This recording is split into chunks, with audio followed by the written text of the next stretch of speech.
Hey guys, so yesterday you looked up a bunch of vocab words which were adjectives. So today I'm going to show you a little bit how they work and how to make them agree to the things that you're describing. Okay, so I'm going to show you this PowerPoint presentation. I'm going to talk you through it a little bit, and hopefully you will be able to understand what exactly is going on and how to do it. All right, so here we go. Ready? Okay.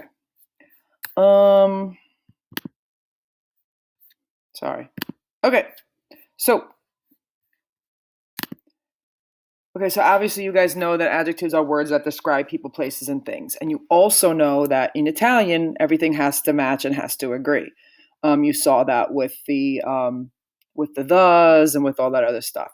And you should be a little familiar with the different endings of the obviously of the nouns. So the adjectives have to agree with those genders. Okay. And of course the verb essere, which you practiced the other day, and you should start to be a little more familiar with at this point. So we're going to need that too, right? Okay. So we these are the lists of adjectives that you guys already have, and I gave you a couple of extra ones because these are just the cognate adjectives, but you have all of the adjectives right now.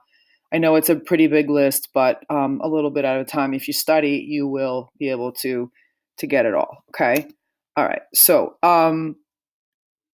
here we go. So, unlike in English, most adjectives in Italian follow the noun. In English, it doesn't work like that. We don't say book boring, we say boring book.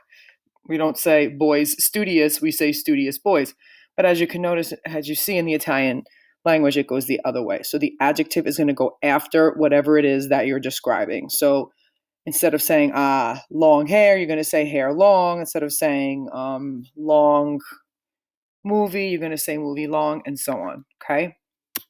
Now, Italian adjectives are going to agree in gender and number with the nouns that they modify. We already learned how to do the nouns and how to figure out the genders. So you can't forget about that, because if you forget about it, then you cannot do this properly. Okay, so you have two sets of adjectives. Okay, you have something that I like to call four ending adjectives, and then you have something called two ending adjectives. So how do you tell the difference? The four ending adjectives are the ones that end in O or O/A. For example, contento. Okay, here's an example. So as you can see, there's an O as an ending, there's an A as an ending, there's an I as an ending, and there's an E as the ending. So the masculine singular ending is contento. If you're talking about a girl, it's going to be contenta. If you're talking about a guy and a girl, or just a bunch of guys, whatever, it's going to be contenti. And if you're just talking about a bunch of girls, or even not just people, but even objects, if they're feminine objects, you're going to use contente or whatever it is. Okay, so that's a four ending adjective. Again, it has to be an adjective as on your sheet. If it ends in an O or an A, then it is a four ending adjective. Okay. The ones that end in just E, like interessante or importante or difficile. So they end on an E on your vocab sheet. That's going to be called a two ending adjective. So what is a two ending adjective? Basically, you don't really care what the gender is. You just care whether it is singular or plural.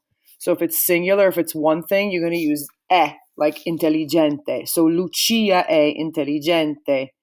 If you're talking about more than one, it's going to be intelligenti. Okay, so we really don't care about the gender. We just care whether it is singular or plural.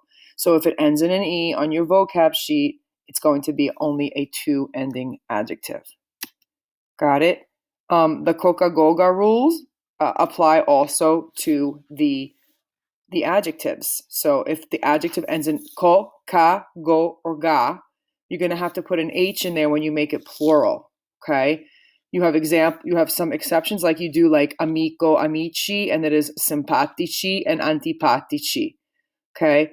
But other than that, you're going to have to add an H. Again, if you forget about it, it's not the end of the world, but it does belong. So an example, le ragazze sono simpatiche. So when you make it feminine plural, you do need to add the H in there.